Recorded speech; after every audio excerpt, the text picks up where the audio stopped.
Sir Moises, can you please show the slides po?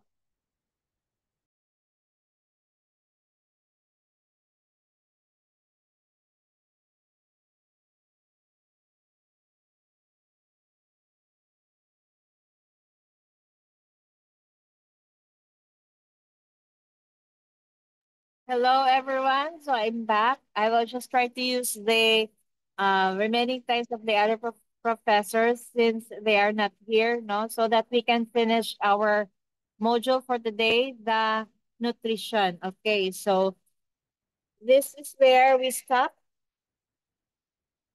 right? So what fiber does? No, sometimes we ignore about the fiber. So what are the use of the fiber? What did the fiber do to our body? Okay. So the number one, it includes pectin and gums, which slow the absorption of glucose in your small intestine, thus preventing rapid increased drops in blood sugar level. So it has a pectin and gums. So the pectin and gums, the fiber, when they get into our body, they will absorb those glucose in our small intestines, no? So that it will prevent the rapid increase in your sugar level. So they will absorb it, the pectin and gums. And the second, peptin and gums also decrease fat absorption and lower blood cholesterol levels, no?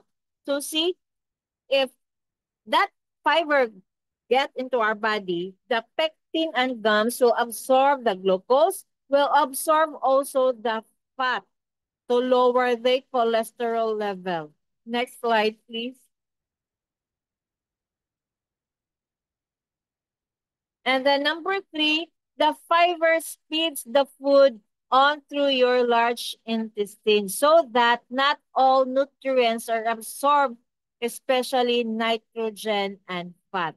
So if we eat fiber, that is why sometimes we might asking, no, after meal, we will go to the CR. After meal, we will go to the CR. Why? Because those fibers will get through your large intestine so that all those nutrients will not be absorbed into our body. Why? Because those nitrogen and fat can damage our body also. So they need to remove it. No? The number four, the fiber also aids in relieving other health problems such as constipation. So if you have a problem with constipation, hemorrhoids, gallbladder disease like me, because we have a because yeah, I admit I seldom eat veggies those few years in my life, no? So I've learned a lot about health. So maybe my gallbladder problem causes because of those lifestyle I had before, no? And number five, food rich in fiber is the best source of many other essential nutrients, vitamins, and minerals. So those other essential nutrients of vitamins and the minerals can be found in the food rich in fiber. No? So what does fiber do? It has a pectin and gums.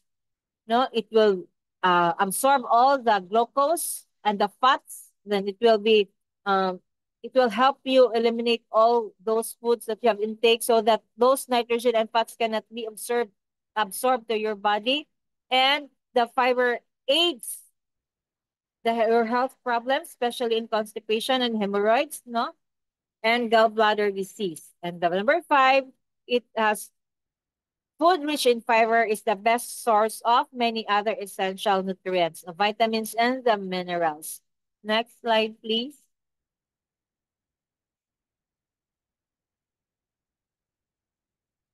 Sir Moises. Okay, so Now we will go to the brain food. Okay. The phosphorus and the phosphorus in proteins and protein in vegetables. So the phosphorus in proteins, it can be found in the seeds. And there are also vegetables that has protein. So we don't need to eat meat for the protein in our body. Yes, protein is a very important to our body because it is the food for our cells.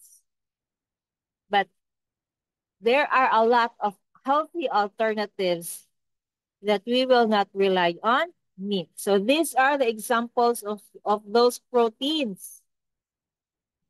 No, we have the nuts and the vegetable proteins. Next slide, please.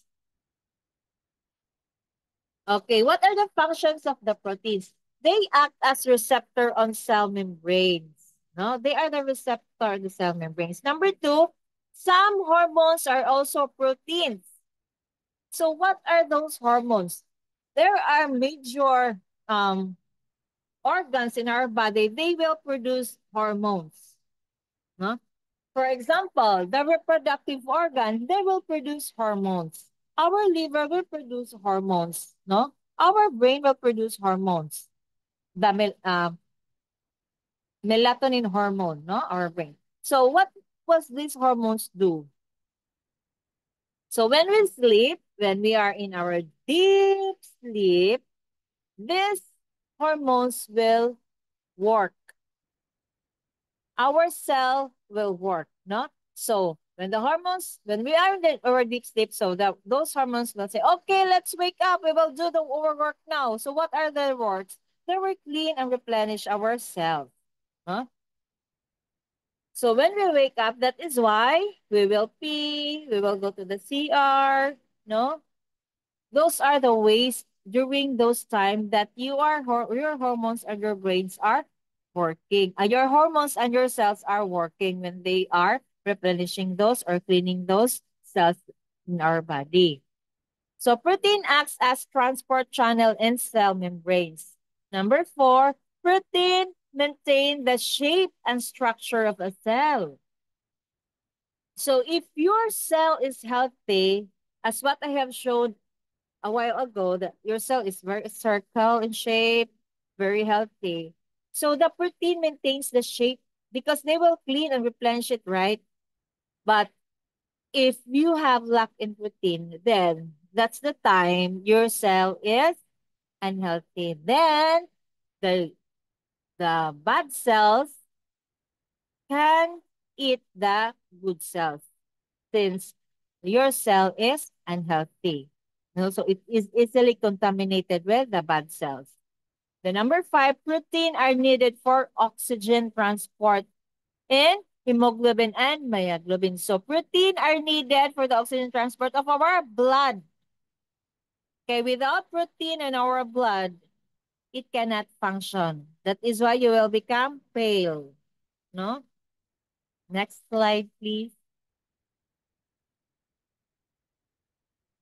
Okay, all the necessary amino acids for human come directly from the plant kingdom or by eating the flesh of the animals which have eaten plant protein. So all the necessary amino acids for us humans come from the plant kingdom or by eating the flesh of the animals which have eaten plant protein.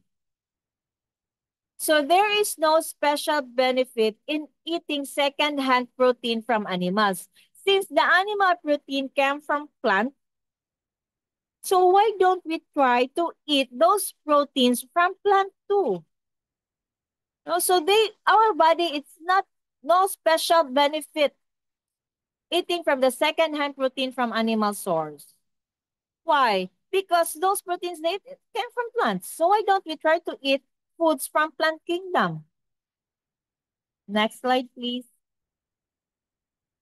Okay.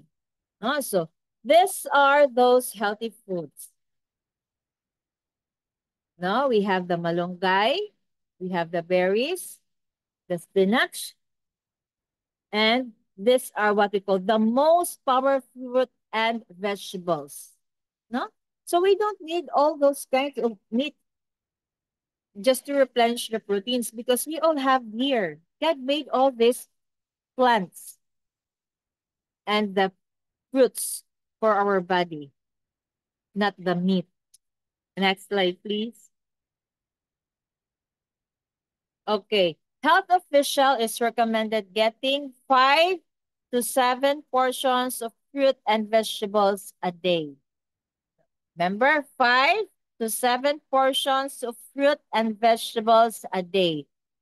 Why? Because number one, the broccoli, this helps to build strong bones and cognitive tissue and promotes healthy nails and teeth.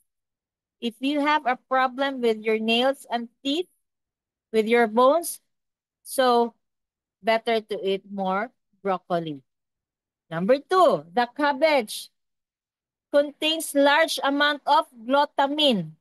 The glutamine is an amino acid with anti-inflammatory properties. No? So if you are suffering inflammation in your body, better eat cabbage because it has a high glutamine. Next slide, please.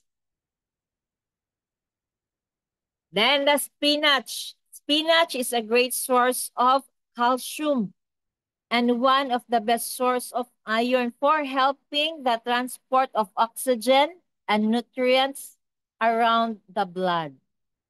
So the spinach has a very good function.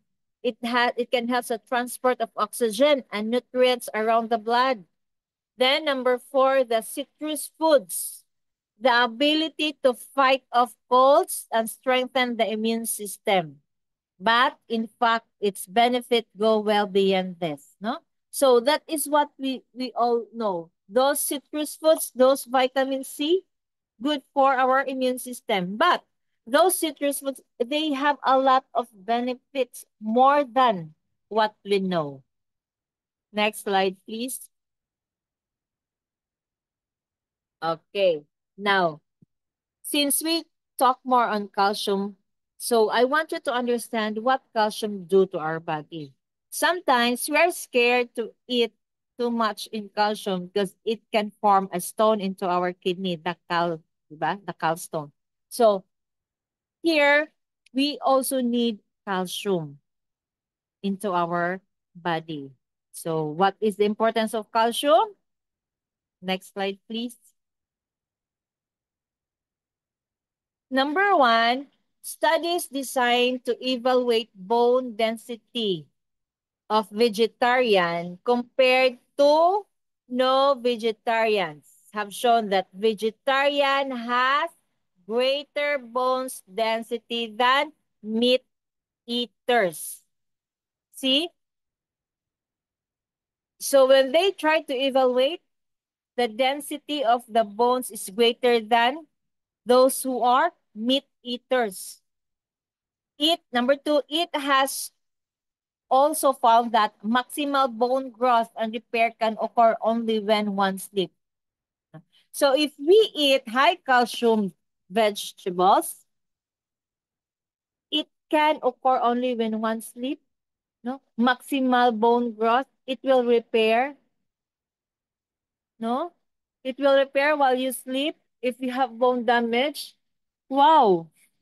So you don't need to go to a doctor or you don't need to drink synthetic drugs. Just eat high calcium vegetables and fruits. Next slide, please. Okay, healthy lifestyle is the very best form of prevention against osteoporosis.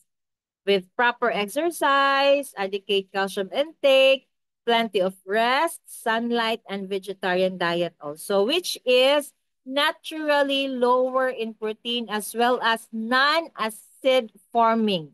We can have strong, healthy bones even into old age. You see?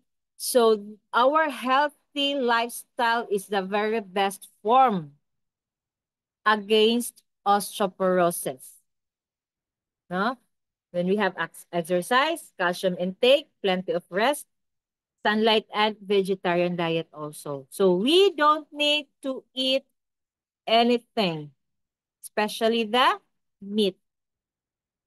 No? Next slide, please. Okay. Before ending my topic, here is a concluding word about meat. No? So, pesticides are used worldwide. These chemicals are ingested by animals. In this connection, it is interesting to note that meat contains 14 times more pesticides than fruits. So vegetables, grains, and nuts, in addition, sprayed pesticides can be washed off from plant source prior to eating. So see, some other people say they don't need to eat. They don't want to eat vegetables because of those pesticides. But as this says, those pesticides can be washed off before consuming those plant source. But these animals, they are also injected with pesticides. They are consuming with pesticides also with these chemicals, especially the chicken. No? So especially those the pork, no? So we might never know. My friend, he had a poultry. He told me when you try to buy chicken, we have to choose those chicken without a the process or the green one. Have you noticed in the leg part? No, so because he said maybe the owner of that poultry injected chemicals to the pesticides to the livestock, then they harvested after a few days, then they will sell it to the market. So we have to be careful. Why? Because those chemicals cannot be rinsed off. Once it is absorbed to the meat, it is in there already. It is already contaminated. So let's be careful. So this is the best idea you can share with your friends, especially those who don't want to eat meat because they are scared for those pesticides. What they have to be scared most of was those pesticides and those chemicals that was injected by the animals because it cannot be rinsed off even if we rinse how many times the meat before cooking. But those fruits and vegetables, all the pesticides can be washed off from plants before eating, before cooking. So vegetables and fruits can be the healthy choice too. Next slide, please. So, not so with meat. Not only that, but pesticides are not the only chemicals found in animal flesh. Yes, many hormones and antibodies given to animals and passed on to the consumer. Yes, it's true. Why? Because when I wasn't been a Seventh-day Adventist yet, I was tried to took care or farming a pig, no? So those pigs of mine, I kept on injecting them every 15 and 30 days, so twice a month.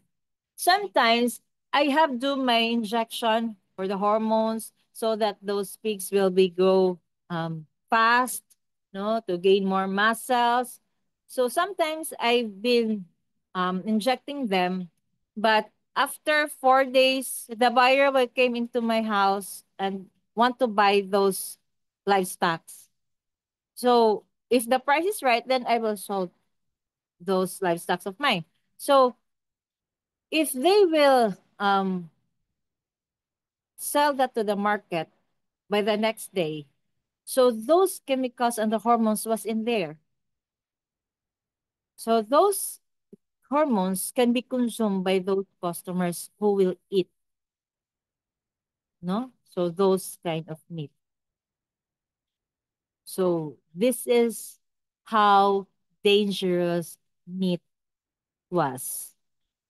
No, so we as chaplains, we have to share some a lot ideas to those of our friends, especially non-SDAs, especially those people who keep on consuming meat eaters because they cannot live without meat. So they have to understand this, that nutrition is a very, very, very important in our body.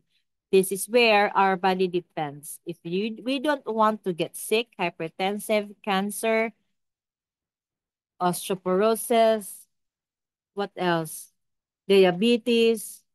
So we started in our body also. So before sharing it, let's start in our body also before we can share it to others. Next slide, please. So that's all. Thank you and good afternoon. So, hindi na po yan kasali, sir. So, if you have any questions, can you please share with me or you have any ideas? So, it's time for us to share your ideas too.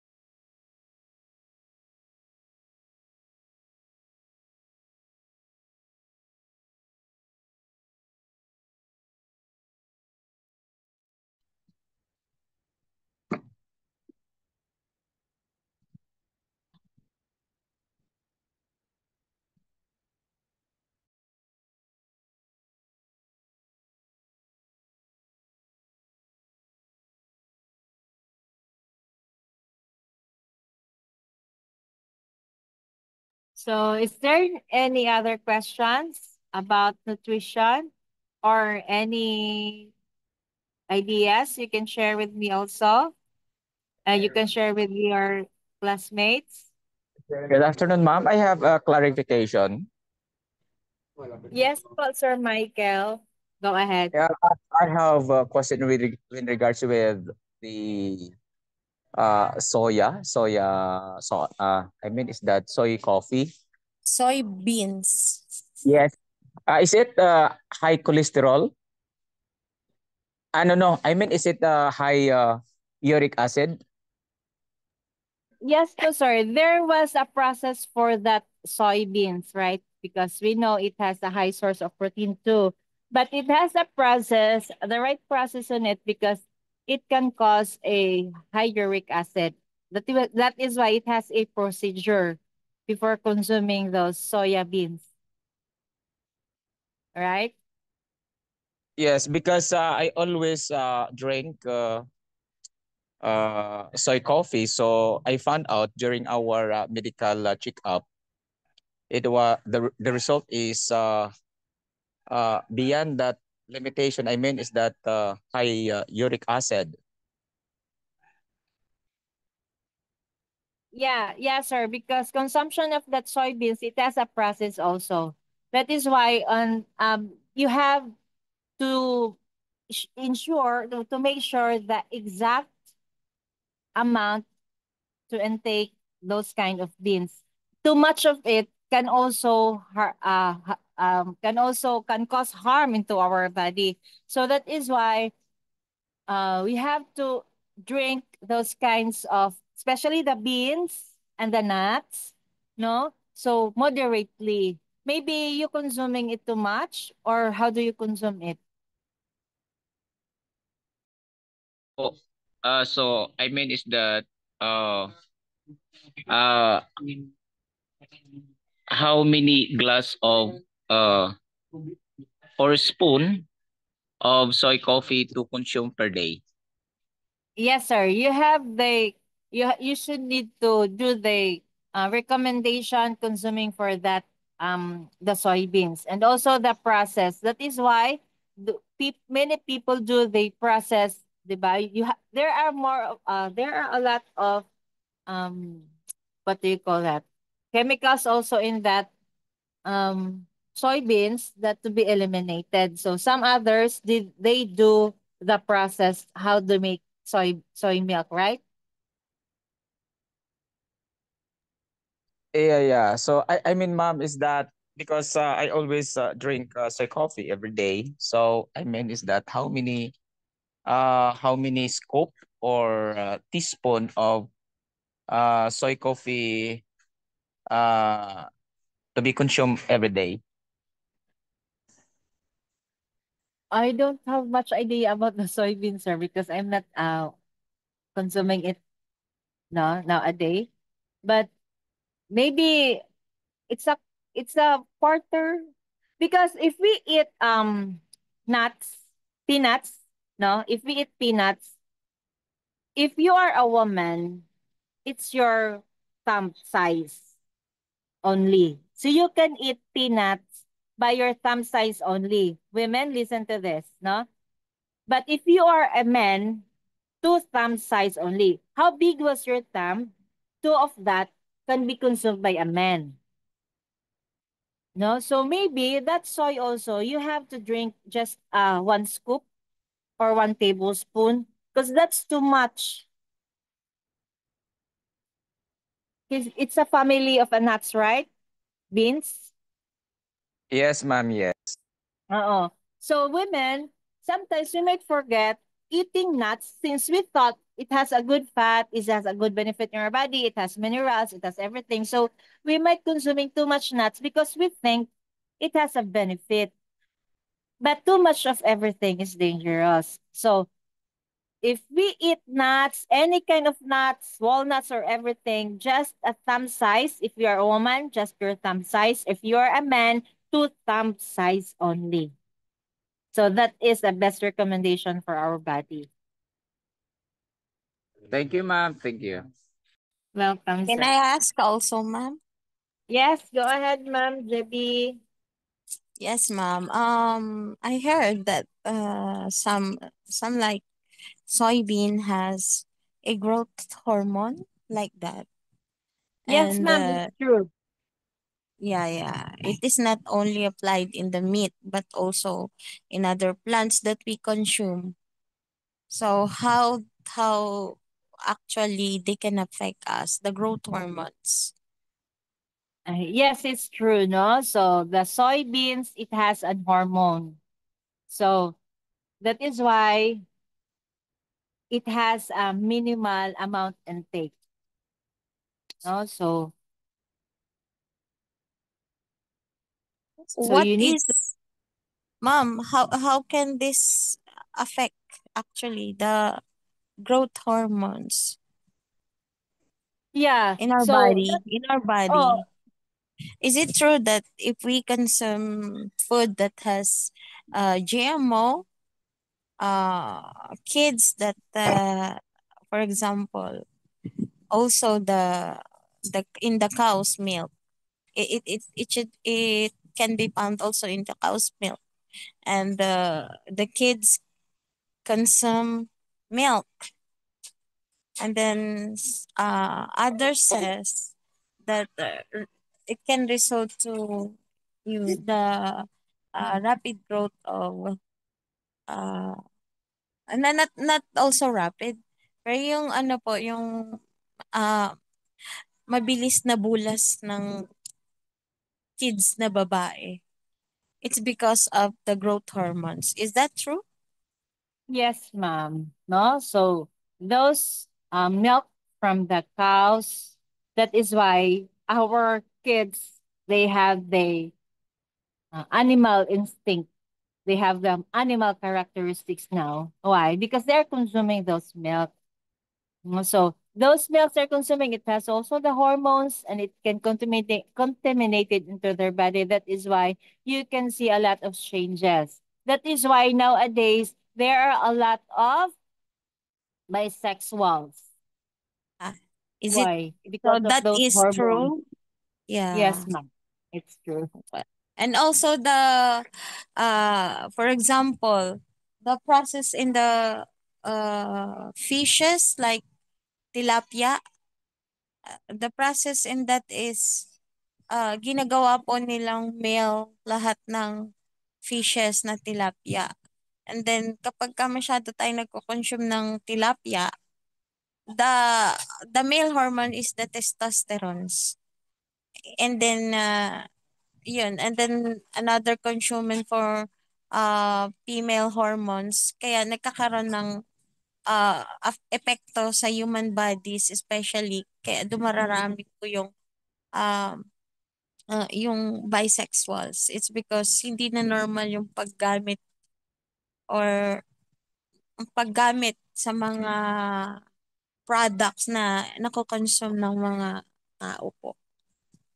Yes, tama po. Yeah, it's very true. And that is why po Miss Ellen G. White, she already had that vision, no, that those cultured fishes can be dangerous to our body. 50 years ago, many years ago, before those cultured fishes exist, she already have that vision. So that is why nowadays we are wondering, why do a lot of bisexual, no, exist? Because of the food, no? Wala hong excuses. Because sometimes parents are not conscious about those food best to be eaten by their kids, no, they might never know when they get at the right age, so they notice, oh, my kids were getting, my baby boy was now a lady, no, why? Because of those food that they eat. Suddenly they discovered, I want to become a female. So any ideas, pa?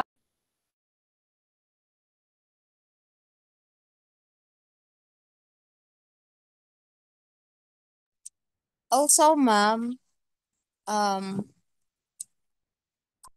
it is better it is better that what we have found in our backyard or in our garden or in front of our house garden is the vegetables, not only the flowers.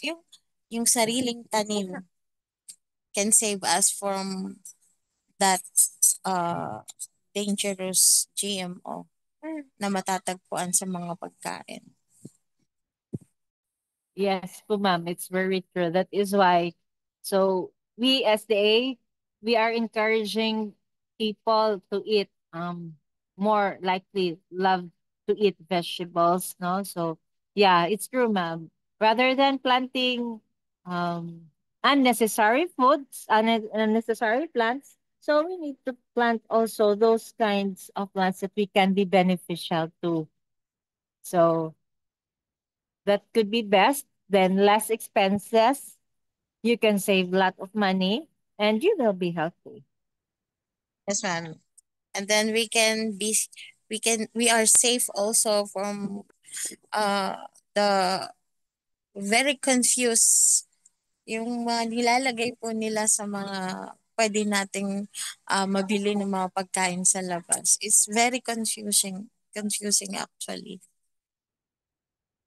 Yes, po, ma'am. No, so this is why nowadays we might keep on wondering. No, there are a lot of young people get very cancer or no, so they get very sick because of those kind of food that we eat, and they love to eat foods with additives too.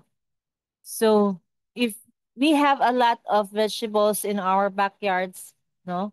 So if we cook vegetables and our kids know what to eat, then they have to force to eat. Why? Because that's the food that we have.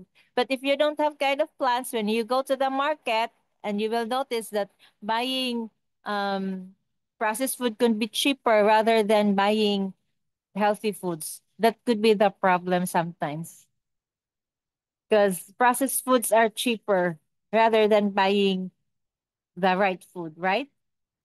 Yes, ma'am. But your own plant is more cheaper. Yes. Yes, ma'am. So if you Yes, have your and own you know plant, what? then save. Uh, and you know what, ma'am? Yung mga disease also is confusing nowadays. Yes po, ma'am, 'no? So, that is why we need to share all this kind of ideas. That's why they said Seventh-day Adventists are very health conscious. You know what? When I get into a hospital 2 years ago because of my gallbladder problems, very painful, and I want to go undergo an operation. I want to remove my gallbladder now because it's very painful. It causes too much pain and I cannot handle the pain. Very, then when I get into the hospital, no, the doctor said the surgical doctor said, if I were you, I will not undergo for a surgery. If I were you, you will be converted into a Seventh-day Adventist. Then I smiled and I looked at him and he said, what do Seventh-day Adventists don't eat, that is what you don't eat too. What do Seventh-day Adventists eat? That is what I can recommend you to eat so that you will not suffer again the same pain today. I will not do operation. I will send you home. From now on, live like a Seventh-day Adventist. That's the doctor told me. And I was so happy. And the doctor didn't know I am an SDA. No, so sometimes a lot of people know how Seventh-day Adventist health conscious people. No, so they really appreciated us about being a health conscious and a vegetarian. So, ibig sabihin, ma'am, kung ako po ang nasabihan nun, parang it's like that I am not living like a Seventh-day Adventist if I am a Seventh-day Adventist already. Yes, ma'am, because Huh? actually I was just baptized by December, then 2023. By January 2024, I was hospitalized. So my gallbladder problem, since I have a lot of gallstones in my gallbladder, I have nakuha ko po to during those time that I wasn't an SDA yet because I'm a meat eater. No, I am a meat eater. So when I was get baptized by the December, then by January, my gallbladder started to be painful na. So that is why the doctor thought because of my lifestyle. So that is why he recommended me to be an SDA.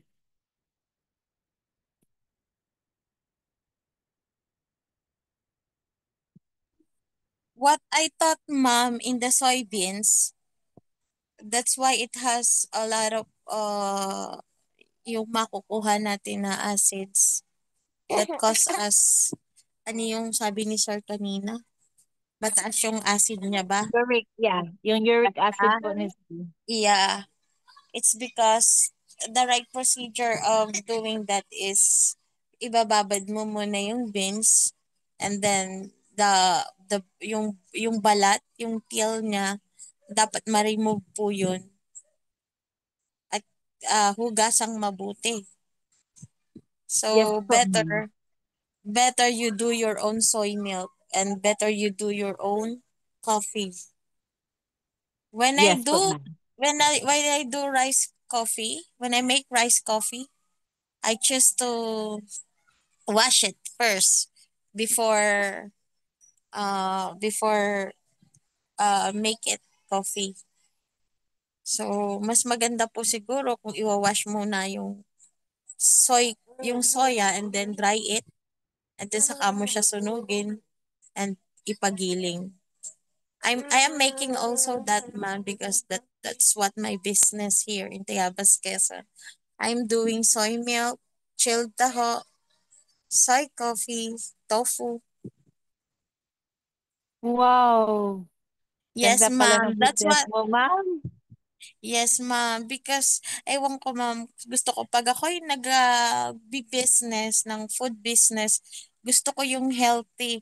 And then, alam niyo po, naki-food vendor ako doon sa may simbahan kasi sobrang unhealthy ng mga pagkain na makikita doon. The fish balls na kailang init na yung mantika, so overheat.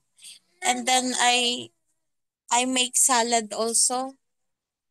Yeah, sabi ko sa sarili ko, ipagpipilitan ko tong food na to. Kahit pa ayaw nila. Ako magpipilit nito, hahanapin din nila ito. Sabi ko na sa mga huling panahon, sabi ko, kagaya nito, ang mga tao, hahanapin nila yung mas healthy kesa sa mga pagkain na yan. Kasi talagang, sabi ko, yung mga pagkain na to, sabi ko, magugustuhan nila to. Kasi gumagawa ko ng masarap and everybody loves it. And I'm thankful that yung mga estudyante na hindi mahihilig sa salad, na hindi mahilig sa soy milk at sa chilled taho, gusto na nila. Wow, ma'am, congrats. No, yun talaga yung tama, no, na kailangan natin i-push, kailangan natin ipakita, kailangan natin gumawa ng hakbang na ma-emphasize talaga, na ma-educate talaga sila kung ano yung tama, kung ano yung Yes, mabuting pagkain para sa also kanila. sell, ma'am, I also sell yung mga sa mga opisina, sa LGU, lahat ng opisina, banks. I also sell vegetarian foods. Though I'm not really Wow. vegetarians, it helps me a lot in my own family, in my own experience. The Oh, ano, ma'am. yes, ma'am. And sabi ko nga, kaso wala na po ako mga tauhan ngayon. Ang ano kasi po, pagka mga babaeng, mga nanganganak, ayan, nagsipag-aanakan, pati ako. So, na-stop po kami. So, kanya-kanya po kaming deliver sa mga opisina ng vegetarian foods. Sabi ko, I cannot afford the restaurant na magkaroon ako ng ganon.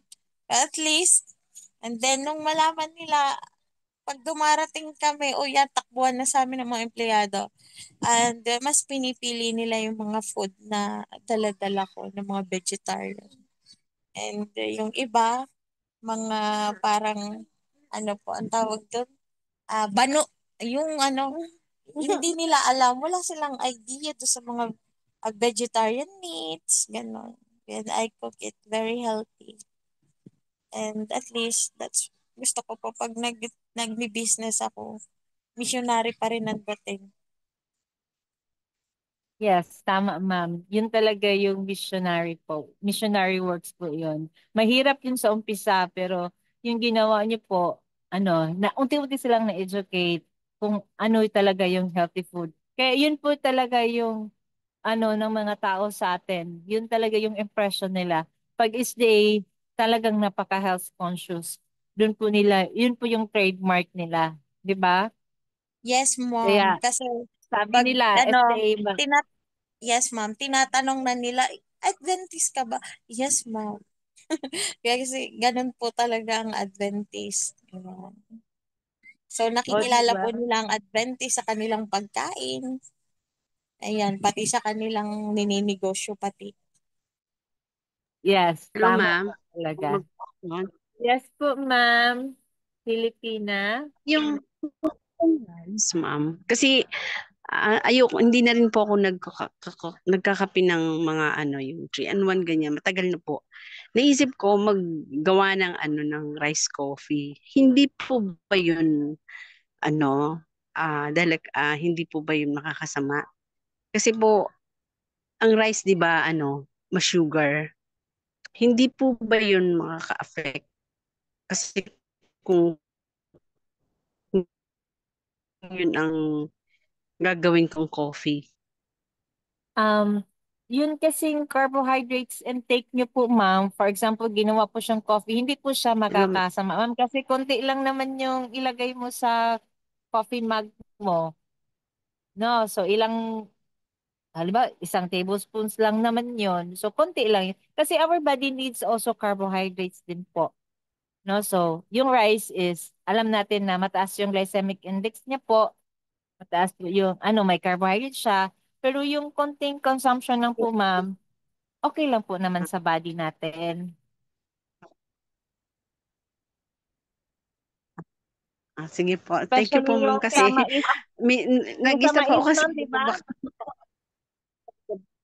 ha? Yung iba mais yung ginawa nilang Opo. coffee, yung iba ginawa nilang coffee yung Opo. mais. Oo. Can I ask question, Yun. ma'am? Yes po, ma'am.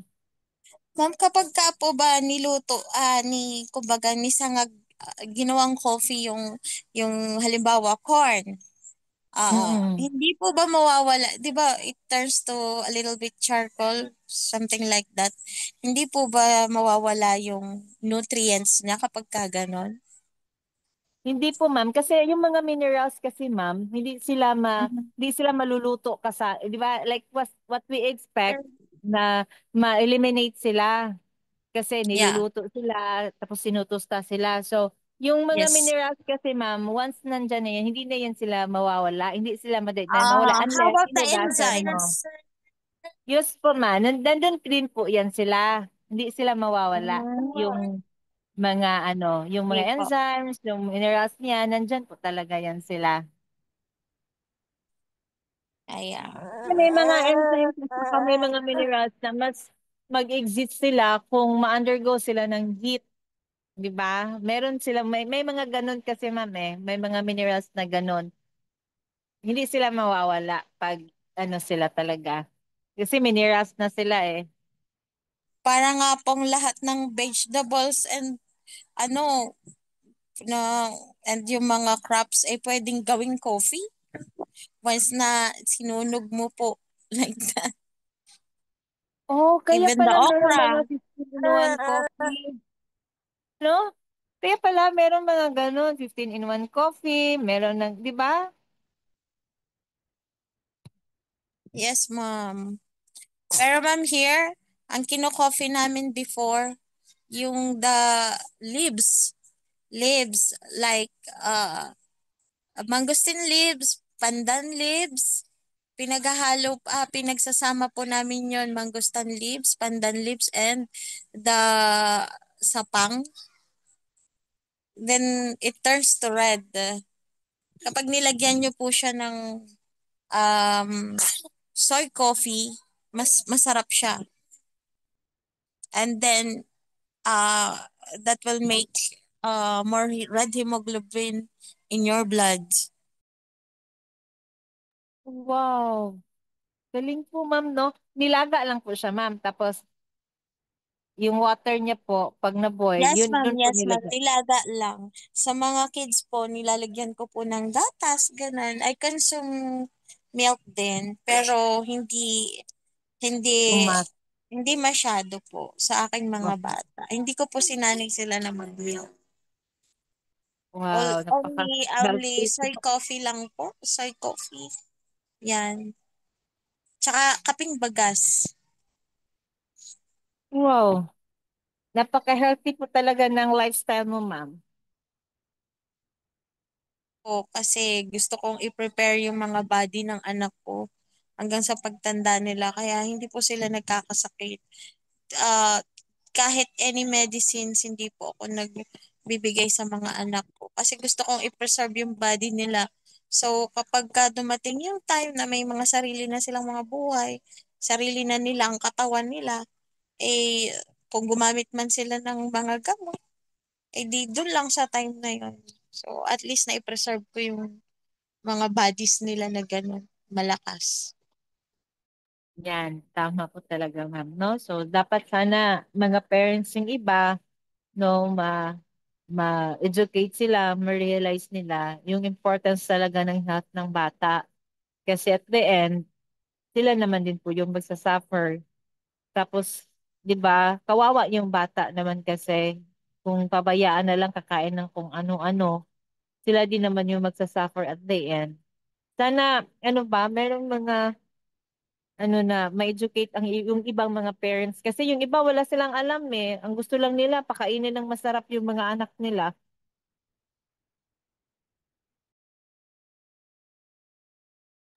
Yes, ma'am. Palagi ko pong isinishare yung mga ganitong experience lalo na sa church po. Eh, sa aming church po, meron kaming dietitian, And marami po kaming mga nurses doon. Pero palagi nilang nire-recommenda ang gamot, gamot.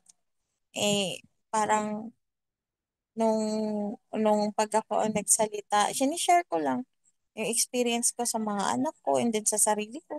Kung paano ko ginagamot yung mga, kahit sa neighbor, maganda yung maging experience na yung neighbor mo tumakbo sa'yo sa halip na sa ospital nahihiwi na. And then, prayer lang. And then yung,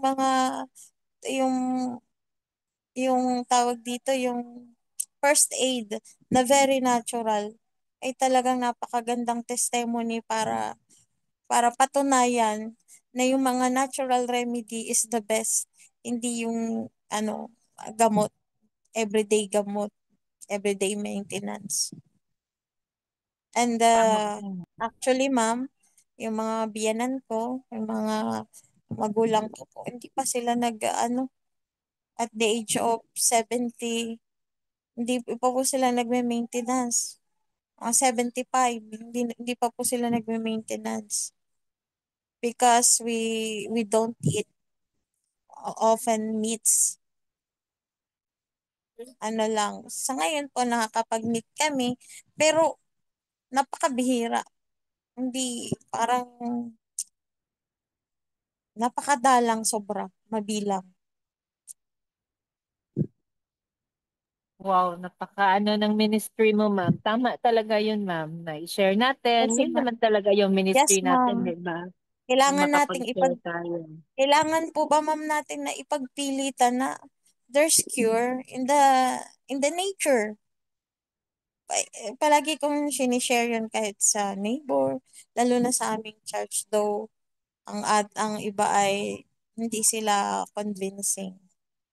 Ganun. Opo, ma'am, kasi Basta't karamihan ako'y, sa mga mayayaman, feeling nila, hindi sila naniniwala sa yes. mga herb. Kasi they can Opo, afford to opo. buy.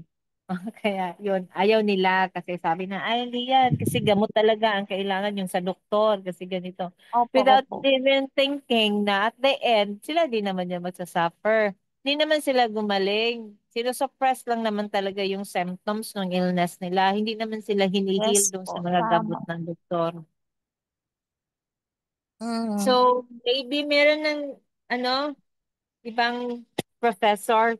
So, thank you talaga sa inyo, ma'am. Thank you, Ma'am Okay po. Jevi. Thank Thank you. you too, ma'am. Okay, thank you, Ma'am Angela. Thank you, Ma'am Arlene, Sir Charlie, Sir Jackie, Ma'am Jevi, Jezreel, Jezaline, Jeleche, Sir Michael, Ma'am Novita, Ma'am Reynald, Ma'am Veronica, and from the ZPM, hi, thank you, Sir Rafael and Ma'am Veronica. So thank you so much. See you next meeting. Bye-bye. Bye, ma'am. Bye, Ma'am Jevi. Thank you sa ideas. Bye, ma'am.